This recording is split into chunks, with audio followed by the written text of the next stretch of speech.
Hello friends, हम लोग previous lecture में कॉमन सॉल्ट के प्रॉपर्टीज, प्रिपरेशन और यूज़ के बारे में स्टडी कर चुके हैं। इसके साथ साथ हम लोग ब्लीचिंग पाउडर के प्रिपरेशन, यूजेस और प्रॉपर्टीज के बारे में भी स्टडी कर चुके हैं।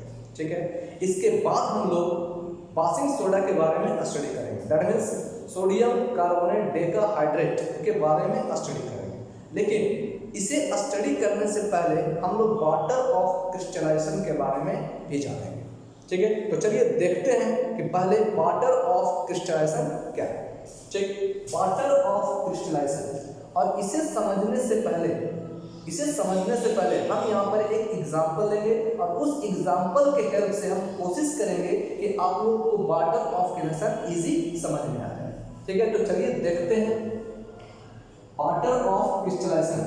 इसके लिए हम एक एग्जांपल दे रहे हैं Na2CO3 10H2। ठीक है, ये Na2CO3, ये जो Na2CO3 सोडियम कार्बोनेट, ये एक नॉर्मल सॉल्ट का एग्जांपल है। और हम लोग normal salt, basic salt, acid salt के बारे में प्रीवियस लेक्चर में पढ़ चुके हैं। ठीक है, तो Na2CO3 एक नॉर्मल सॉल्ट का एग्जांपल है। ठीक है, और इस नॉर्मल सॉल्ट में 10 मॉलिक्यूल्स ऑफ वाटर क्या है, मौजूद है। ठीक है, यानी इस सॉल्ट में 10 मॉलिक्यूल्स ऑफ वाटर क्या है, मौजूद है। ठीक है, तो जितना number of molecules of water present in one molecule of a compound, this number of molecules of water is known as water of crystallisation.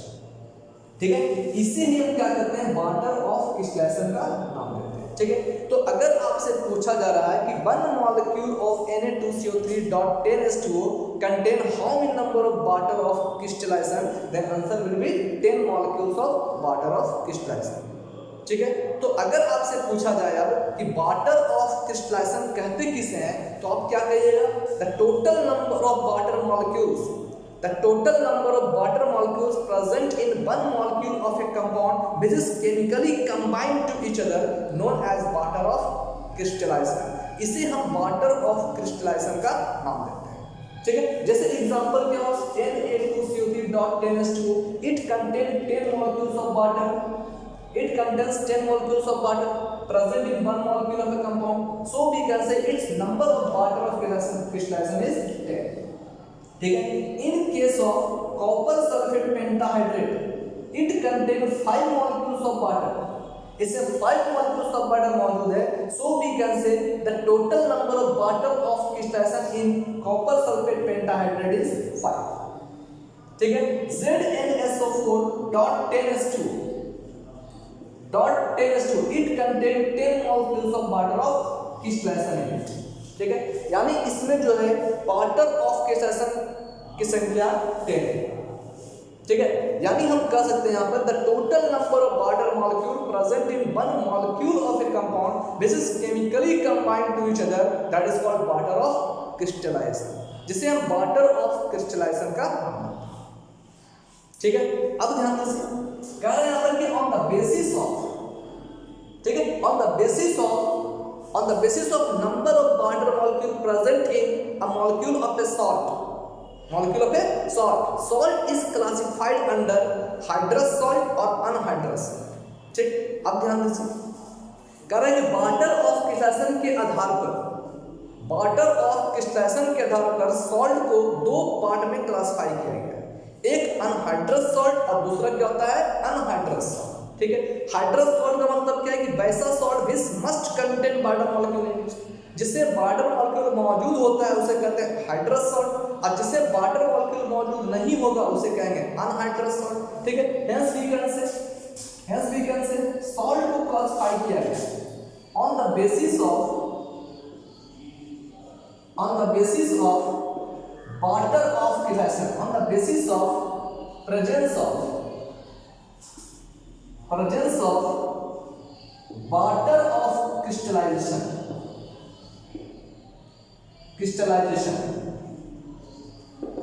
ठीक है, सॉल्ट को 2 पार्ट में क्लासिफाई किया गया, एक हाइड्रस सॉल्ट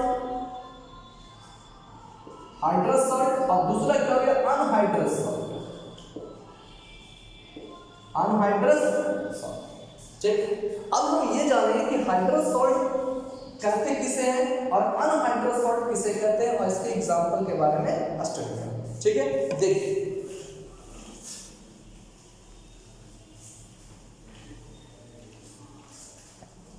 अब कह रहा हाइड्रस सॉल्ट। हाइड्रस सॉल्ट, ठीक, हाइड्रस सॉल्ट का मतलब क्या है कि वैसा salt which must contain water molecule, जिस सॉल्ट में वाटर मॉलिक्यूल मौजूद होता है, यदि वाटर ऑफ क्रिस्टलाइजेशन मौजूद होता है, उसे हम क्या कहेंगे, हाइड्रस सॉल्ट का नाम देंगे। ठीक है, तो वैसा salt which must contain water of crystallisation in it, that is called hydrous salt. As an example Na2CO3.10H2, it is the example of hydrous salt.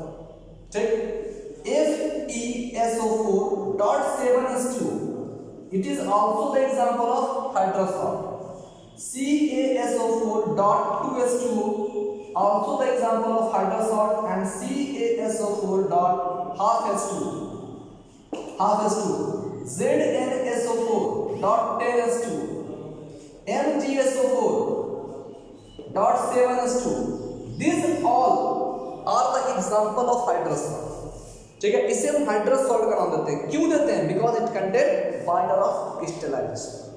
ठीक है, इसमें 10 molecules of water of crystallisation मौजूद है, इसमें 7 मॉलिक्यूल, इसमें 2 molecule, half molecule, 10 molecule और 7 molecules of water of crystallisation मौजूद है।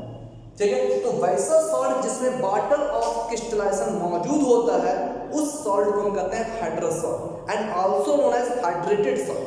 ठीक है, तो अगर आपसे पूछा जा रहा है what do you mean by hydrated salt, तो आप क्या कहिएगा, वैसा salt which must contain water molecule, water of crystallisation, जिसमें वाटर मॉलिक्यूल मौजूद हो, वाटर ऑफ क्रिस्टलाइजेशन मौजूद हो, वैसे सॉल्ट को क्या कहते हैं, हाइड्रेटेड सॉल्ट का नाम देते हैं। ठीक, अब आपसे क्वेश्चन पूछा जाएगा give 2 examples of hydrated salt, this are the example of hydrated salt. ठीक है, आप इजीली आंसर दे सकते हैं। ठीक है, अब सेकंड टाइप का क्या है ना, on the basis of water of crystallisation salt is of 2 types, hydrous salt और अनहाइड्रस सॉल्ट। ठीक, तो अब हम जान रहे हैं अनहाइड्रस सॉल्ट के बारे में। अनहाइड्रस सॉल्ट, अब आप ये समझ चुके होंगे कि वैसा salt which does not contain water molecule, जिसमें वाटर मॉलिक्यूल मौजूद नहीं होता है, उसे हम क्या करते हैं, अनहाइड्रस सॉल्ट कहते हैं। ठीक है, इसे हम अनहाइड्रस सॉल्ट का नाम देते हैं। ठीक है, देखिए हम करेंगे वैसा salt which does not contain water molecule, that is called the anhydrous salt. As an example calcium salt, magnesium salt, sodium salt, potassium salt, PV salt. ठीक है, ये सब जो सॉल्ट है, और एक और से एग्जांपल, ये सब जो भी सॉल्ट है वो सब सॉल्ट किसका एग्जांपल होगा, अनहाइड्रस सॉल्ट का एग्जांपल। ठीक है, NaCl, CaCl2, MgCl2, PbCl2, है ना, these are the example of anhydrous salt। ये सब अनहाइड्रस सॉल्ट का एग्जांपल होगा। अब आप समझ चुके होंगे कि हाइड्रस सॉल्ट और अनहाइड्रस सॉल्ट किसे कहते हैं। ठीक है, अब ध्यान दीजिए, अब एक क्वेश्चन बहुत ज्यादा पूछा जाता है। अब ये क्वेश्चन पूछा जाता है कि व्हाट हैपेंस व्हेन, अब एक क्वेश्चन पूछा जाता है कि what happens when FeSO4.7H2 is tightly heated। Question पूछा जाता है, आपके बुक में क्वेश्चन होगा भी कि what happens when ferrous sulphate heptahydrate is tightly heated, what will happen, तो क्या होगा।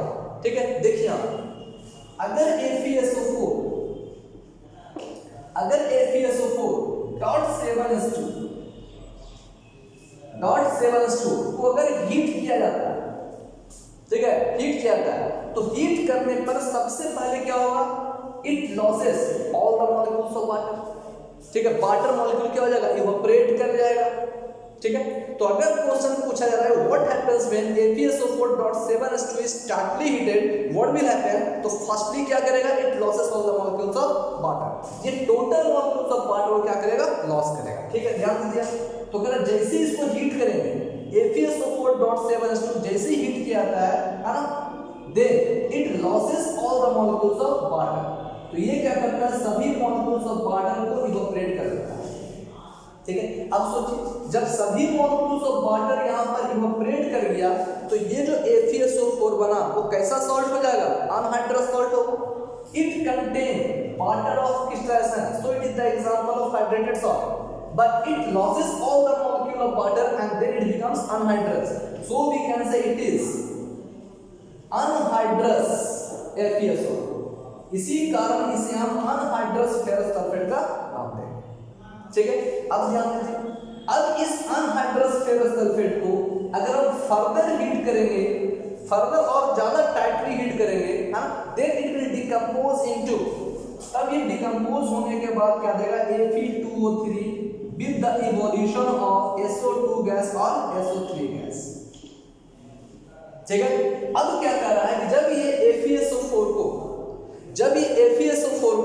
हम टाइटली हीट करेंगे, then it will decompose into Fe2O3 with the evolution of suffocating order gas SO2 and SO3।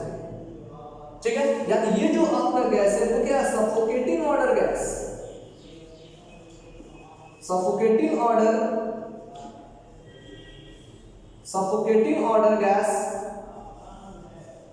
Gas SO2 and SO3 में decompose कर जाता है।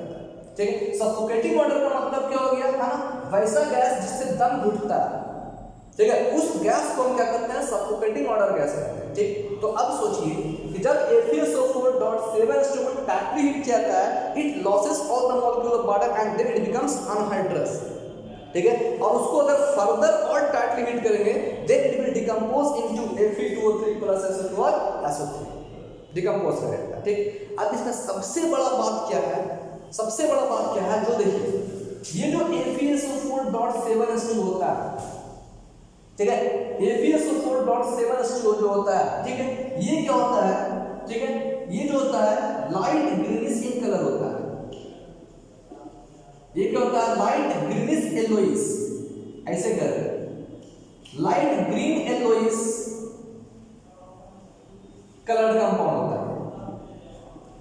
ठीक है, ये जो FeSO4.7 होता है, ये जो होता है लाइट येलोइश ग्रीन कलर का सबस्टेंस होता है, क्रिस्टलाइन सॉलिड होता है। ठीक, जब इसको हम टाइटली हीट किए तो सबसे पहले क्या किया, it loses all the molecule of water, ये वाटर मॉलिक्यूल लॉस किया and then it becomes anhydrous. Anhydrous होने के बाद ये जो FeSO4 होता है, ये क्या हो गया, व्हाइट कलर में चेंज हो गया। ठीक है, ये व्हाइट क्रिस्टलाइन सॉलिड में चेंज हो गया।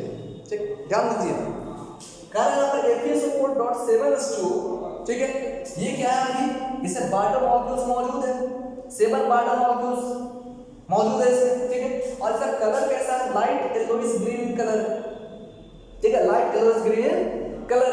जब इसको हीट किए, it loses all the molecule of water and then it becomes anhydrous. और अनहाइड्रस के साथ साथ इसका कलर जो हो गया, it change into light yellowish green colour से व्हाइट इन कलर में चेंज हो गया, और फिर इसको फर्दर अगर हम टाइटली हीट करते हैं तो ये क्या होता है, ब्राउनिश कलर में चेंज होता है ना, तो ये क्या होता है, ब्राउनिश कलर में चेंज होता है। ठीक, अब सोचिए मेरा ये बताने का मतलब क्या है, मैंने आखिर इस एग्जांपल को क्यों लिया। पहला एग्जांपल में क्वेश्चन सॉल्व हो गया आपका। ठीक है, कि what happens when ferrous sulphate heptahydrate is titrated, what will happen. ठीक है, तो ये डिकम्पोज कर जाएगा, डिकम्पोज करने के बाद लास्ट में क्या बना देगा, Fe2O3 डॉट, है ना, Fe2O3 प्लस SO2 और SO3 प्लस। ठीक है, लेकिन इसके साथ साथ क्या होगा, देखिए इसके साथ इसमें क्या हो रहा है, कलर भी चेंज हो रहा है ना, इसके साथ साथ क्या हो रहा है, इसका कलर भी चेंज हो रहा है। ठीक है, यानी हम कह सकते हैं यहाँ पर कि ये जो वाटर ऑफ क्रिस्टलाइजेशन होता है, ठीक है, ये जो वाटर ऑफ क्रिस्टलाइजेशन है, देखिए, ठीक है, ये जो वाटर ऑफ क्रिस्टलाइजेशन है, it is also responsible for geometrical shape of salt. ठीक है, सबसे पहले याद रखना है यहाँ पर, ठीक है, ये जो water of crystallisation present in a molecule of a compound, it is responsible for geometrical shape of salt.